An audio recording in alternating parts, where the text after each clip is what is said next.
You've likely heard the saying, if you do the crime, you do the time. But our jails are overcrowded, and too often people come out of jail and then they do it again, especially if they're addicted to drugs. One alternative to stopping the cycle of crimes fueling addiction is drug treatment court. Both Regina and Moose Jaw have drug treatment courts, and now North Battleford does too. Today on Blue Sky, we'll hear about how these courts work. We'll hear from women who run them, who actually graduated from the program themselves. I definitely credit it with saving my life. I don't think that I would be around today, or if I do, my life would look very differently. My son has never seen the unhealthy version of me, so that's a huge, huge success. I never thought I would have a career. Now I'm sitting here today, full circle, being able to help people that were once in the same position as me. We'll also hear from a Crown prosecutor who sees a lot of repeat offenders in her work. And we want to hear from you. Would you like to see more drug treatment courts in our province? Do you have questions about how these courts work? You can call us 1-800-716-2221 or email us bluesky@cbc.ca. We have two guests today who are very familiar with how drug treatment courts work in Saskatchewan. Tamara Rock has been a prosecutor for 17 years. She now works with drug treatment courts. She's in our Saskatoon studio. Welcome, Tamara. Welcome. I'll just make one quick correction. I've been a Crown prosecutor for 15 years, 9 years with the Provincial Crown, and I'm going into my 7th year with the Federal Crown. Oh, so the grand total of? 15 years going into 16. Oh, but a combined, I understand. Okay. Just if someone's listening, they'll say, that's not right. Okay. Lawyers are very aware of when they were called to the bar. Well, thank you for correcting that. And Megan Jasper is a graduate of drug treatment court. After graduating, she worked with the John Howard Society of Saskatchewan and Moose Jaw. And since July, she's been the coordinator with Moose Jaw's drug treatment court. Hi there, Megan. Hi. Did I get your introduction correct? Yes, you did. Okay, I just want to make sure. Okay, the reason we're talking about drug treatment courts today is because of a new court just opening up in North Battleford. Regina had the first one in 2006, Moose Jaw followed in 2009, and now North Battleford. On the This is Saskatchewan podcast this week, host Leisha Grabinski puts a spotlight on the story of Susan Cebulski. Susan is the coordinator in North Battleford, but 20 years ago, she was an active drug user who had discovered crystal meth. She says crime was how she got money for drugs. Here's part of that episode with Susan speaking with our reporter, Bonnie Allen. Well, let's go back almost 20 years. Susan is an active drug user, and she discovers crystal meth. And it's so powerful, so addictive, she only cares about one thing, getting money to buy more meth. I felt like my addiction to this powerful drug was akin to having a terminal disease. No disrespect to anyone that has struggled with that, but I just felt this sense of hopelessness and just couldn't see my way out of it. And I honestly believed for a large portion of my life that I would die an addict. She starts racking up criminal charges, including some for drug trafficking, and she becomes caught in this vicious cycle. She gets arrested, pays her bail, does more drugs, and then violates her conditions. Numerous breaches because, of course, I wasn't able to follow conditions because I was an addict. Half the time I didn't know what day it was, let alone I had a court date. I kept getting re-released. And then, of course, I would do the exact same thing, right? Because I'm just going to be really honest. I didn't want to stop using. Like, that drug had such a powerful hold on me that, number one, I didn't want to stop using. Number two, I didn't think that it was possible. I didn't think it was possible for me. I had kind of given up hope at that time. She's resigned herself to dying. She's not looking for help, and no one is offering her help. Then it's 2011, and she sees her mugshot in the newspaper. In the picture, she's strung out, mascara smeared. The article says cops are hunting for her, and she panics. People are going to see that photo and could report her. So she goes on the run, but gets arrested and lands in Pine Grove Correctional Center in Prince Albert. So then she's in a jail cell, waiting for her trial. She can't do drugs for the first time in years, and she gets a little bit of counseling. This was my turning point for a few reasons. I had recently found out I was pregnant, and then I think just being in Pine Grove gave me a chance to get clean enough where I was able to start thinking more clearly, and the realization of all my poor life choices really hit me. It was like, okay, I'm 34, 35 years old, I'm pregnant, I'm in jail, I'm looking at a federal sentence. I didn't think that I could mess up my life much worse. And so the reality of all of that hit me, and I was terrified. I was terrified that I was going to lose this child, that I was going to go and do this federal sentence. And so then I started thinking, what do I need to do to change? And she's being given a choice. And I had heard about this drug treatment court program. It was a bit of a carrot that was dangling, to get out of jail. And I thought, well, what do I have to lose? That was an excerpt from this week's episode of This is Saskatchewan. That was Susan Cebulski speaking with reporter Bonnie Allen. You can listen for the entire episode wherever and whenever, wherever you find your podcasts. Megan, I want to bring you in right now. You were nodding along through some of Susan's story. I imagine your story has some parallels. How did you end up in drug treatment court? Oh yeah, I'm much like her. I started using at 15 and I never thought of stopping really. It wasn't an option on the table. And, I had when I went to DTC in Regina, it wasn't my first time being arrested. We'll say that.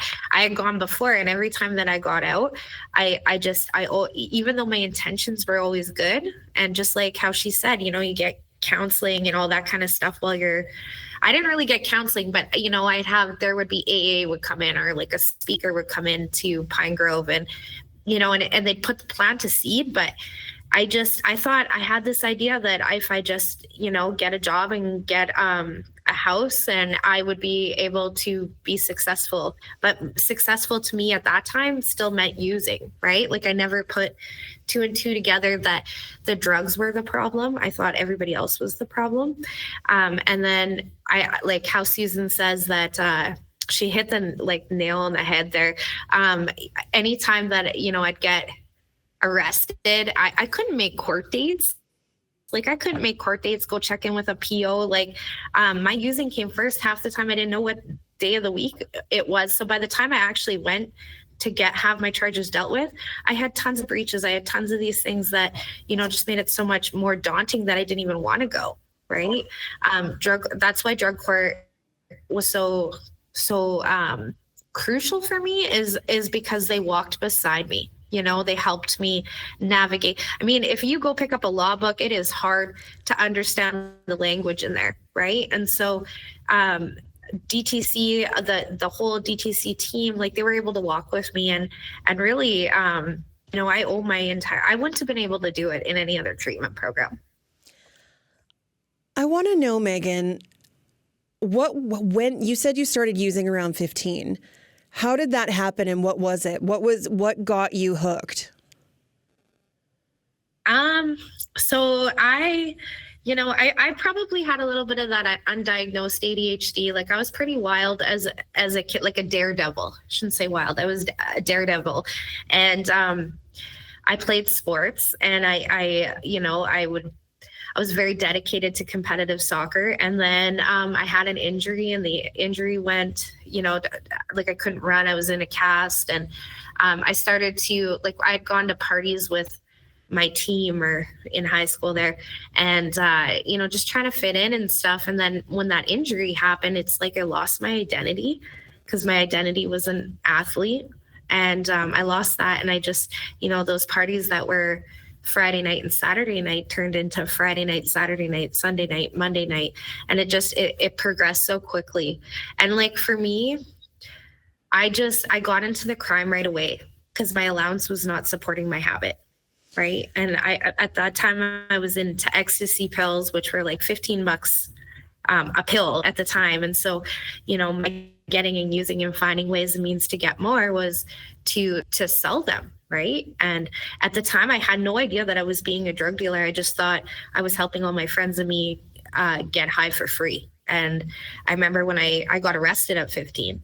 And when I got arrested, when the police were trying to explain to me that what I was doing was called trafficking, I was like, no, I'm not like that, So it's quite the story. What did your parents think of all this? Did they know that you were into ecstasy? Did they have any, or was this a shock to them? It was a shock. And there's no addiction. There's a stereotype around addiction that only these people in this box end up in jail, right? And it's so not true. Like, I come from a really good, farming family background. My third cousins are like brothers and sisters to me. So, I had family values instilled in me and all that kind of stuff. And, when I was 5 years old, I did not in class write, when I grow up, I want to give my parents a bunch of shame, I will never forget my first arrest though, because I had hit it pretty good. Like, they knew that something was going on. I'm also a girl, right? Like, at 12, 13 years old, girls we get a little bit defiant. And I remember being able to hide it really well. Like, I'd say I had a job and I was working, and which was partially true. I had a job, I just wasn't there. And, when I got arrested, I'll never forget the police. Like, my mom and dad both work for, government. Like, my mom worked at social services. She knew in Yorkton, she knew all the probation officers. Like, it was embarrassing, my first arrest for them. And there was so much shame. I felt their shame. And I will never forget when my dad walked into the RCMP place where they were holding me after my first arrest. And they brought me out of the cell and put me into this room with a glass thing and let my dad come in because I was a youth. And so my dad came in and he's like, "Are you really on drugs?" Like, he still, even though I was sitting in that jail cell, he still couldn't believe that I was on drugs. And I just remember looking at him and feeling the shame from him. And I just got up and I asked to leave. Like, I didn't want to be in jail, but I definitely didn't want to be in that room feeling those feelings with my dad. I'd rather hang out with police officers than my very disappointed parents. Yeah. So, and they tried to figure out what was wrong with me. And I mean, this is like 20 years ago. So, there wasn't a lot of resources at the time. And so, in a small community like Yorkton. So when my parents were reaching out to like mental health and they were trying, plus there's like a lot of shame attached to it. So they didn't want to admit that I had a drug problem. We hired a lawyer right away and because of the charges. And still, even then, it was like never offered to go to treatment because in Yorkton, they're really like, what was treatment? Like a weekend DUI class, like that's about it. Mm-hmm. So now there's a lot more resources, not enough, but there's more resources for parents with, troubled youth. But at that time, I think my mom went to social, like at her work and she had asked, help me with her, like, but they're like, well, you're good parents. Like, there's nothing, we can't, that's take her away frustrating. because you guys are good parents. And yeah, so I mean, thank God times have changed a little bit since then, but yeah, I'll never forget that day that my dad walked in that jail cell and I'm like, I'm out of here. Megan, when you started with ecstasy, you started into crime right away. Did it stay that way? Did you stumble into meth? What did you get into, and what was the breaking point? Walk me through in a short order of time, walk me through the trajectory of what got you to that final courtroom. Yeah, so well, there's quite the leap. I guess I started at 14. I started with, alcohol and marijuana, the gateways. And then 15 was ecstasy. I got my first charge there. The good thing about that is they put me on a CSO, like all this I had some pretty rank or strong conditions, and I ended up graduating high school because of that. And I'm really grateful for that today. I'm grateful to my youth probation officer that no matter what, never stopped believing in me. And I had to go to an alternate school. I was not allowed back at my high school. So shout out to Dream Builders in Yorkton because they're the reason I have a grade 12. Yeah. And then, as soon as that, I still was using, but I was, using on, I knew like if I had a drug screen coming up, I knew how to beat it. Right. And, but my crime wasn't as bad during that time. As soon as that CSO had ended though. CSO stands for what? Just for people who don't know what CSO stands for. It stands for community sentence order. So it's like a jail sentence in the community. So you really have to follow the rules or you're going. And at that time, I think there was still Arcadia in Yorkton, like a kid's jail. And that's where I would have ended up. So, and I had heard so many horror stories. I just did not want to go there. So I kind of had like some fear.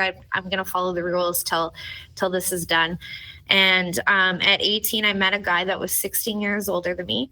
And, fell in love. And I thought, my parents had all these rules because now I'm not hiding my addiction anymore. I guess back it up a little bit. At 16, I had one of the drug dealer guys, he told me that I should have more money from selling drugs because, like I said, I just wanted to get high, right? Like I wasn't doing it to make money. And I had a guy offer me crystal meth.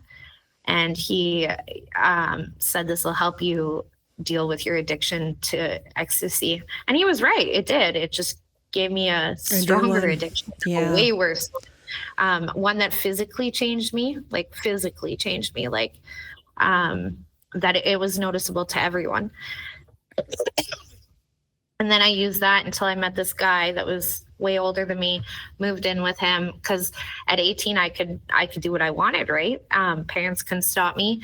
And the rule, I didn't want to do the rules at home. So I moved to a small town with this guy and, started playing house, and the house wasn't picture perfect. He was controlling, severely abusive. During that time, I didn't use very much because I just how controlling he was, right?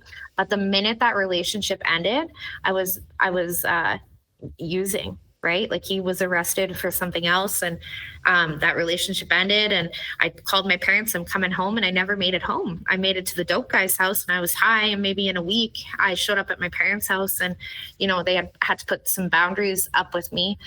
Through it all though, like I always still had that family value. Like my sister's kids were always meant the world to me. And, like I still kept in contact with them. I wasn't present.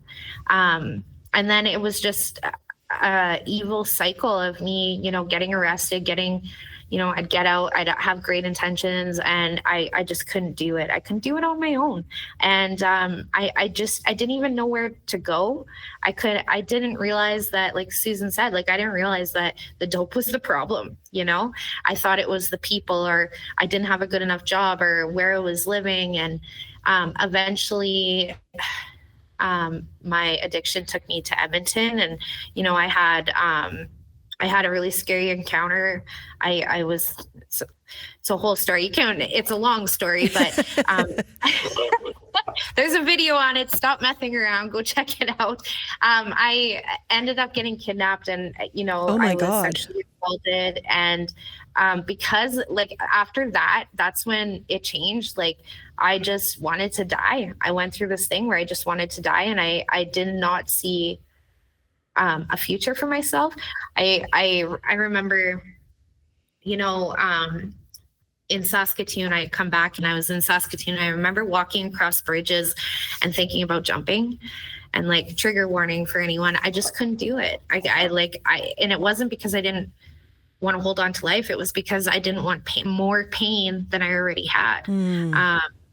And so eventually, the police catch up, and they were actually at this hotel room for somebody else, and everybody was running. I say that this was my crossroad because it was one of those hotel in Saskatoon that has a door to the parking lot, and then there's a door to a hallway inside the hotel, and the police were at the hallway door, and everybody in the room ran out to the parking lot. They all got away, and I remember being like, I'm so exhausted. I don't want to do another winter on the streets. Like being on the streets is not fun. It's hard. We have extreme summers. And we have extreme winters, and I just couldn't do it anymore. And and I gave them my name and I said, "You're going to want to arrest me." And she's like, "Why? What's your name?" So I was like, "Trust me, you want to arrest me. My name's this." And so she ran my name and arrested me. And then I was still using, prior to that, I used for fun. I used to, like whatever.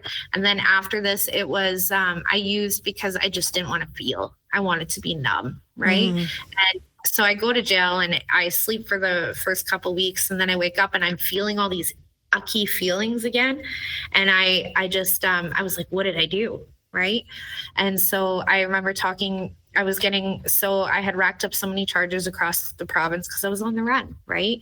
And they were like a lot of them, I had my big trafficking ones, but I had a lot of, petty breaches all over the place, or mischief, or, whatever it was. And so they kept transferring me to these communities, and it's just not like, jail's not supposed to be fun. But I was getting tired of being transferred all the time. It's quite a process. And so I remember calling my lawyer and being like, I just plead guilty, send me to the pen. I don't care. Just plead guilty. Like, I didn't care about what happened to me anymore. And he said, okay, well, I'm going on holidays for 2 weeks and I'll call you when I get back from holidays. And during this time, I went to a sweat while he was on holidays. I went to a sweat and I spoke to an elder that I actually got to connect with this past summer in Saskatchewan, and tell her how she saved my life. But I got to connect with her, and I had told her, like kind of about my situation. And she told me that, like I said, that I pray to a God, but that God doesn't listen, right? She told me to stop thinking about who I'm praying to and start thinking about what I'm praying for. And so if I'm praying to get out of jail, it's going to happen in a year, a month, it'll happen eventually, but start praying for the tools to change.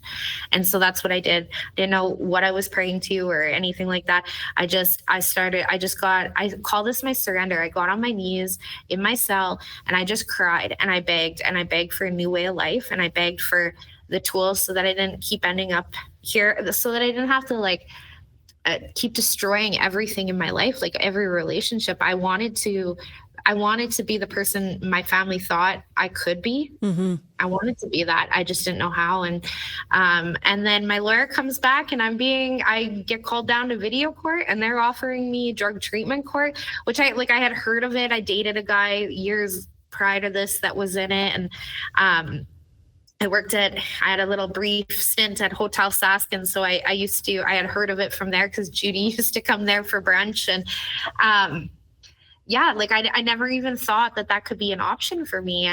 And so I got released to that program, and the rest is history. Now I'm here. That's amazing. Tamara, I want to bring you into the conversation. I know that Megan's story is a long one, but I'm guessing that you hear some parallels with what you hear working in drug treatment court. Yes, I was thinking that very thought as Megan was speaking, and that's what I thought I would enter the conversation with, that Megan is not alone in her journey or in her story. This is a familiar story, and I would say that Megan has some outstanding qualities that put her at an advantage, even in spite of the addiction and the criminal behavior. She had a family in the background that was pro-social and that she remained connected to, and that supported her throughout this. So when Megan's talking, I'm seeing some of the advantages she had, and I'm listening to some of the very familiar, the trajectory that people go on. And she does have a specific trajectory that's very familiar with young women, actually, those experiences she's describing. When you say pro-social, what do you mean? There's a provincial court judge, he's no longer sitting, but he always used to say vehemently, I like boring people. And initially, I didn't understand entirely, but over the years, I got to understand what he meant.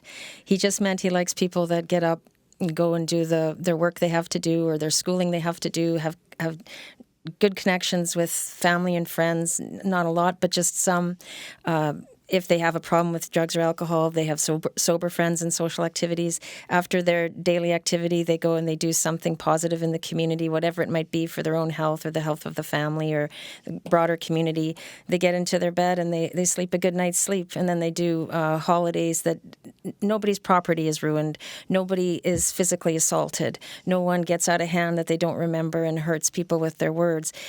Boring people are just the people in society that are pro-social. They're doing things that are positive in the community, and that's what we need to see, the supports around the people that have the addiction so that they can behave in this way. So we need more boring people doing good things.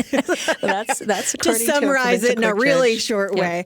One of the things that Susan talked about in the podcast that we hear her speak about with Bonnie is the difference that housing makes in recovery. We heard Megan talk about how she jumped around, how she didn't want to be in her parents' house, how she played house. Tamara, how crucial is housing in recovery and success when it comes to drug treatment court? It's one of four crucial pieces. I would say that the four pieces are personal accountability. The person has to take responsibility for their actions and be accountable to the court, to the probation officers, to their family. So personal accountability, number one. Number two, community around them, as we just discussed. Number three, safe and sober housing. Number four, a good employment opportunity. Without one of those pieces, if one of those pieces is missing, they're cornerstones. The person won't be able to be successful. Housing is, in fact, it's a barrier for people to get into the courts because they need to have safe and sober housing set up for themselves before they can be accepted into the program.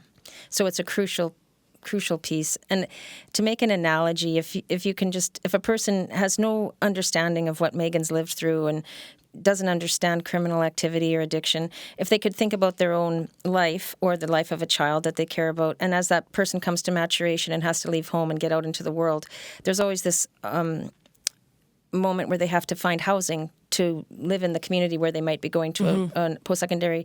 And it's very fraught for people to think, well, how are they going to get into that housing? What are they going to do? Where are they going to find their services? And we're talking about a person that won't have the problems that Megan identified of even being aware of what the day is.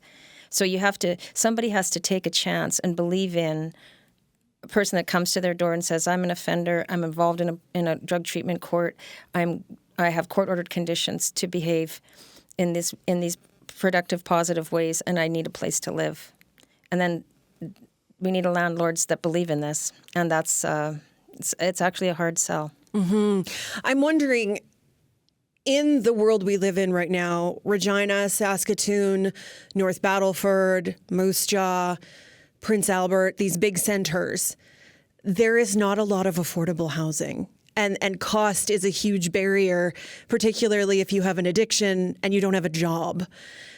How do we make the square peg fit in the round hole when it comes to homelessness and addiction right now? Well, this is the most important topic that I'll speak about today, I believe.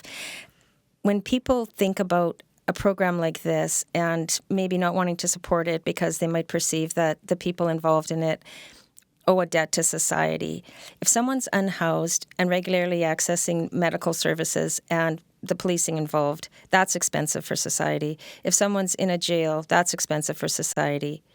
The least expensive option for society is someone living on court-ordered conditions, attending treatment, rehabilitating themselves to be able to become employed and contribute back to society. So you're right. Housing is a crucial issue for everyone. But if we just look at things in isolated silos and say, well, they don't deserve housing, they don't deserve to be going to court, or that's not effective to think about the best way that the system could function for all of us.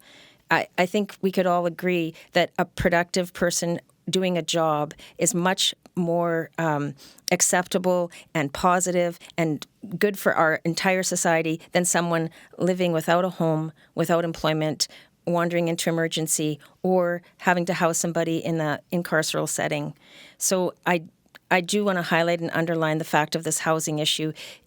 There are people that live on court-ordered conditions under the radar all over our cities, all neighborhoods. A person who is in a drug treatment court has already entered a guilty plea. They've already accepted responsibility for what they've done.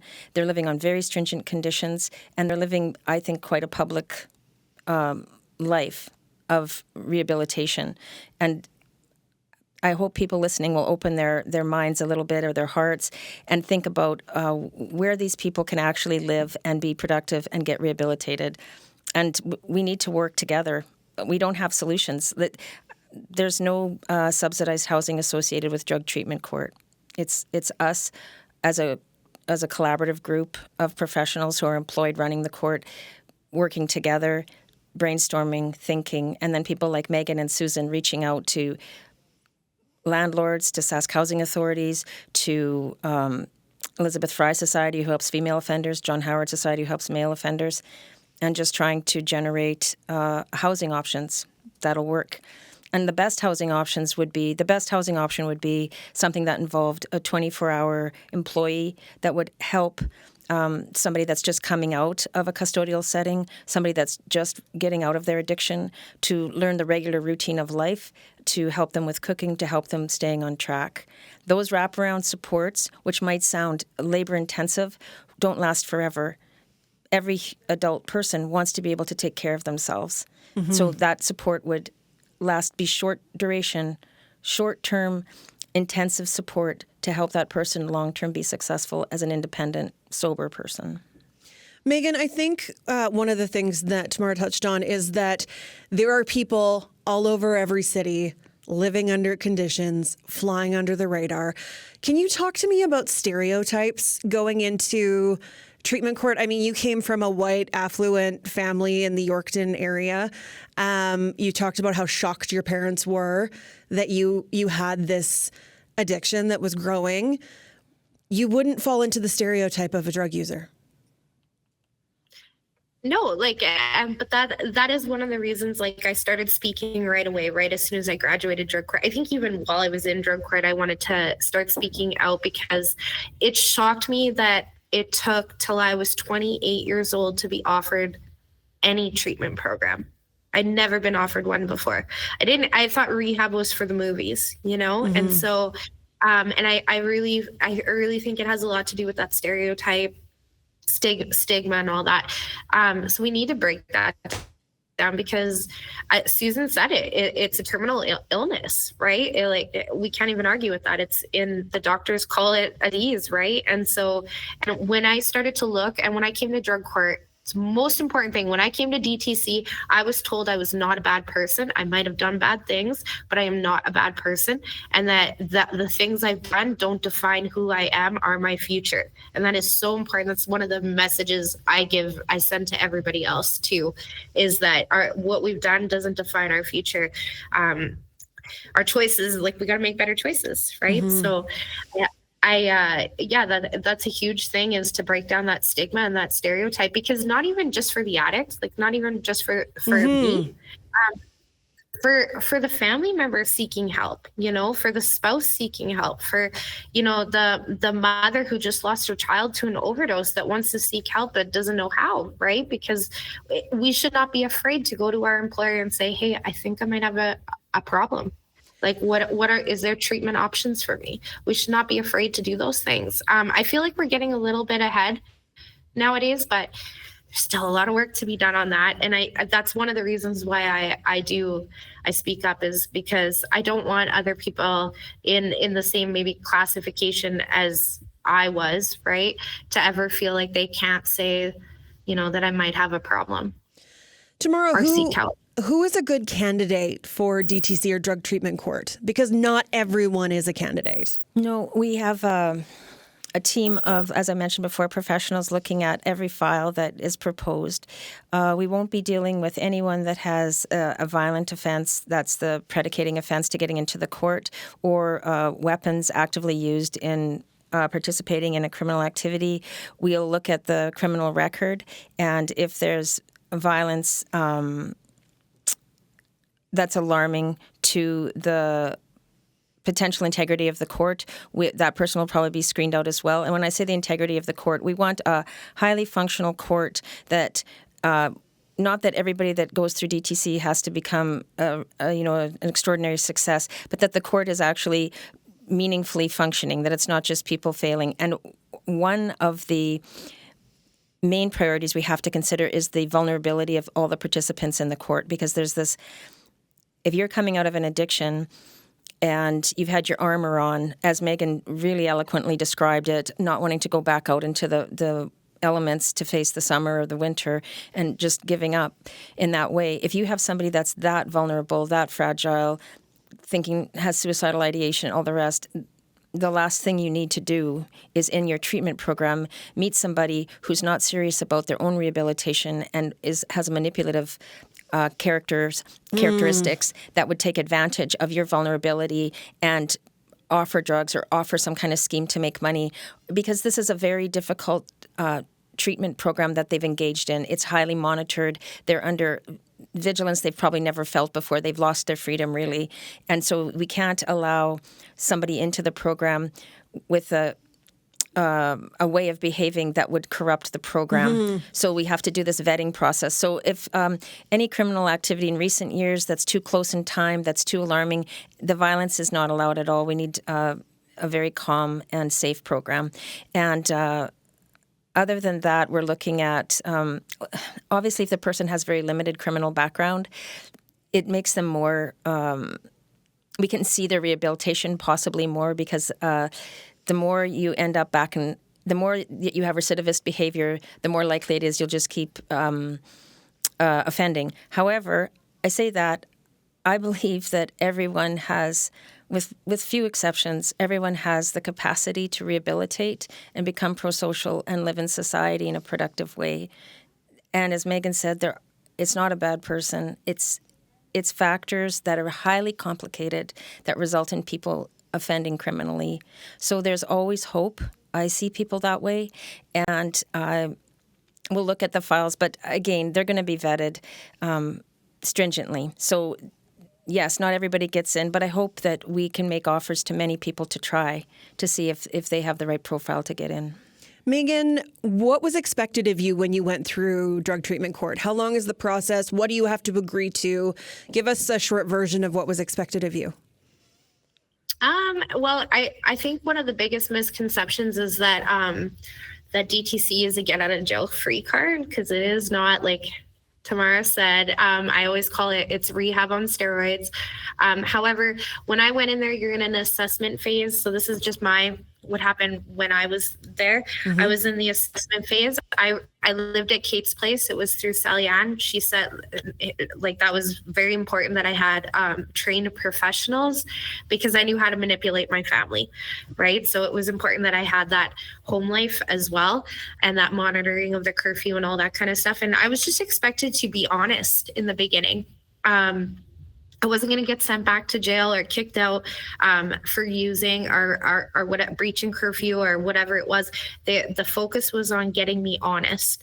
And and then you move from assessment. So that's where they were seeing if I was a good fit for drug court, and if drug court was a good fit for me.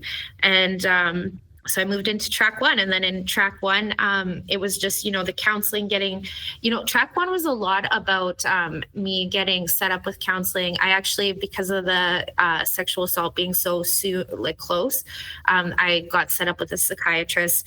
I did all that, the doctor, all that basic healthcare that I had neglected in my 15 years of active addiction. And so they got me all set up with that. And then track 2, you work out really hard at, they did these ed groups, at learning about ego, control, all these things. Those were my 2 biggest character defects, and learning how to, deal with the cravings and the triggers and the ups and downs. And then, you start putting clean time together, right? I actually didn't relapse in my entire stay at drug court. The program it hit my basic needs, and that's what I needed. And then I was able, once those were done, I could work on the rest. And so, I worked on the rest. I had an amazing addictions counselor there. And I got to see her like wraparound services. I got to see her every day. She could tell if something was wrong. She'd pull me into the office. PO was there. I had a nurse there. So all those services were in one building. And then track 3, you know, I remember them saying, like, I had a grade 12, right? And I knew that if I went back to cooking, which was my background, that they're in that industry, I would end up using drugs again, right? The So industry is bad for that. Yeah. Yeah, and it was just like, it's what I knew, right? Like that's what I knew. And so I was able, because of DTC, I was able to identify that. And they also like believed in me, encouraged me.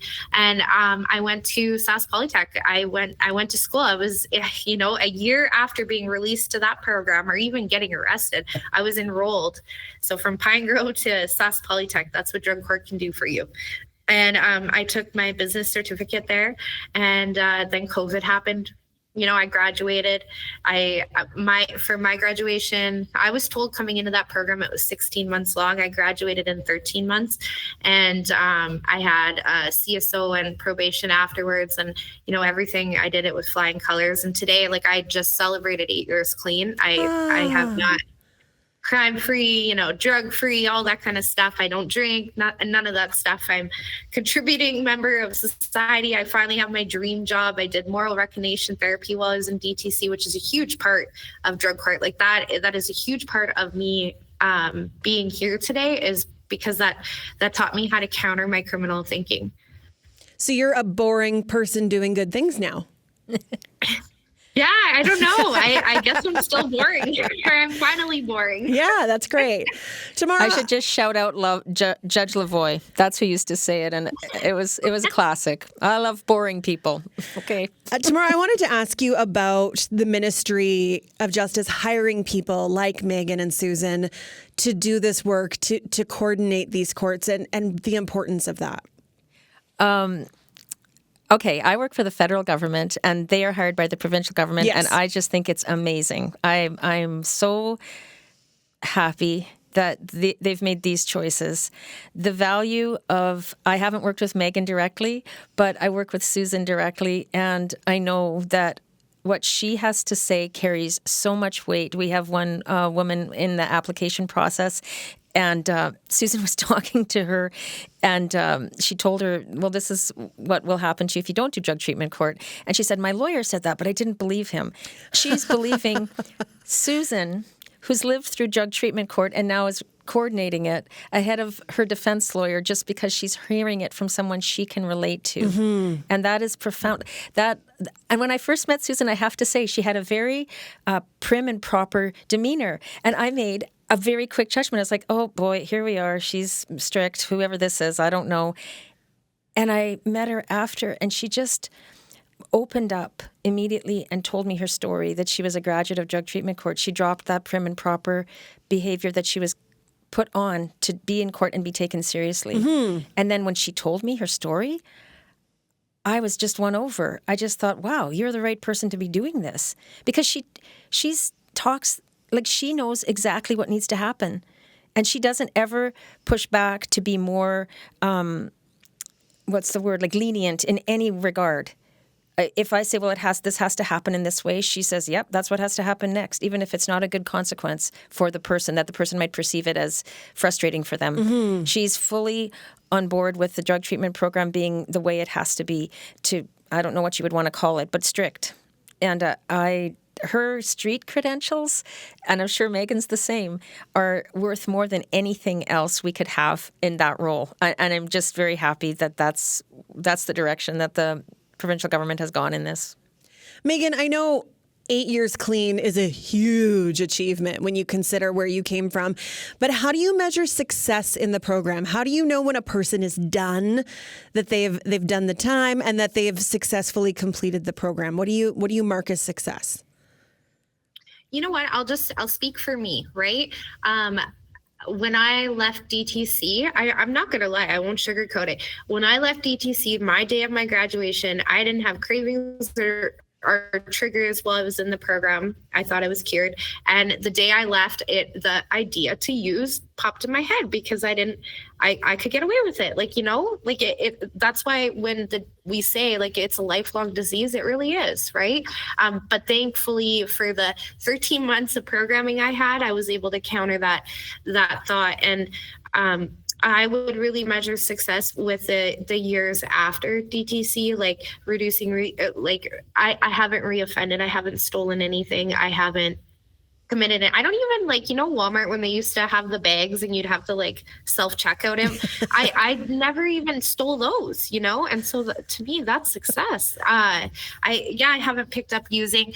I kind of like my big thing is that we've learned to make better choices, right? So today I don't take the shortcut, the easy cut. I make sure that I don't put myself in situations that I know aren't good for me, or that if somebody was to see me in that situation, like I know now that, somebody that I might be helping with substance use or that's heard my story on the radio isn't going to want to see me having lunch at the bar, right? So I just choose not to do these things. And I to me, that's success 8 years later, and I'm still following the stuff that I learned in DTC. I know that everybody else is going to be different. And I think for in my head, it would be the reducing, incarceration. What do you do in your role now and use that lived experience? Do you share with people right away that you've been through where they've been through? You know what? I guess that's never really happened yet because, a lot of our guys here, like I've been on the news before. I have a few documentaries. So a lot of our guys come in and they've seen me, they've heard me. So they already know. But I usually let them bring it up first. However, there are times where it is really beneficial to be like, you know what?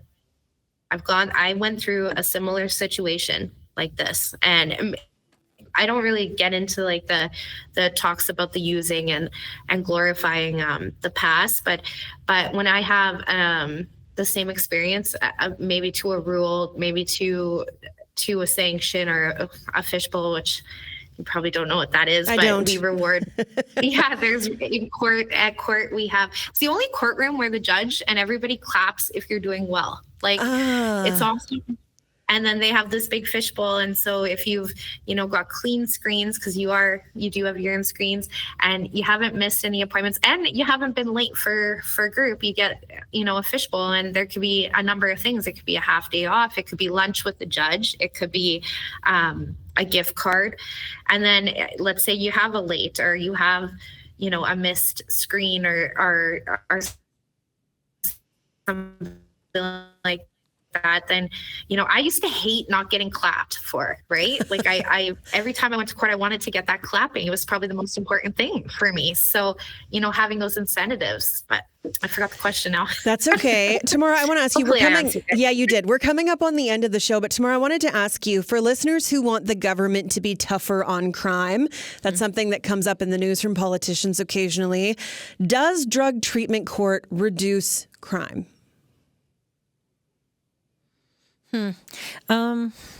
That's a very complicated question and a short time to answer it. I would say for those, I saw some statistics that maybe 50% of what comes through drug treatment court are successful graduates of it. I don't know if that's an accurate statistic or not. I would say any initiative that we're taking that's going to address the person as a functional human being in society is going to reduce crime. You just heard Megan speak to it, and everyone that has this opportunity of wraparound services is going to want to pay it forward, behave properly. So many people want to do this for their families and for their children. I'm going to come on and say, yes, drug treatment court reduces crime. Yes, it does. And you have to believe in the work that you're doing too, and that it's making that difference, not just saving lives, but down the road that it's one of those things that has a good payoff. Profoundly. Like when Megan started off and told us her story at the outset, as a prosecutor, you don't get to hear a story like that unless it's in a sentencing circle.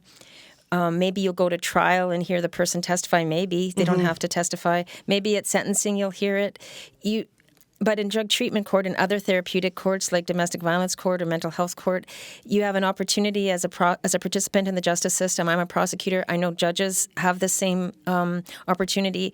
It's a much more human place to be when you're able to see a person as having strengths in addition to their weaknesses, and you're able to see their progress, and it's positive.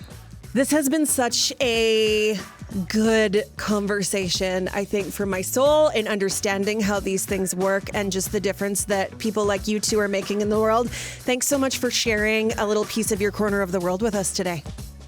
I greatly appreciate this opportunity. It's important for people to know that this exists.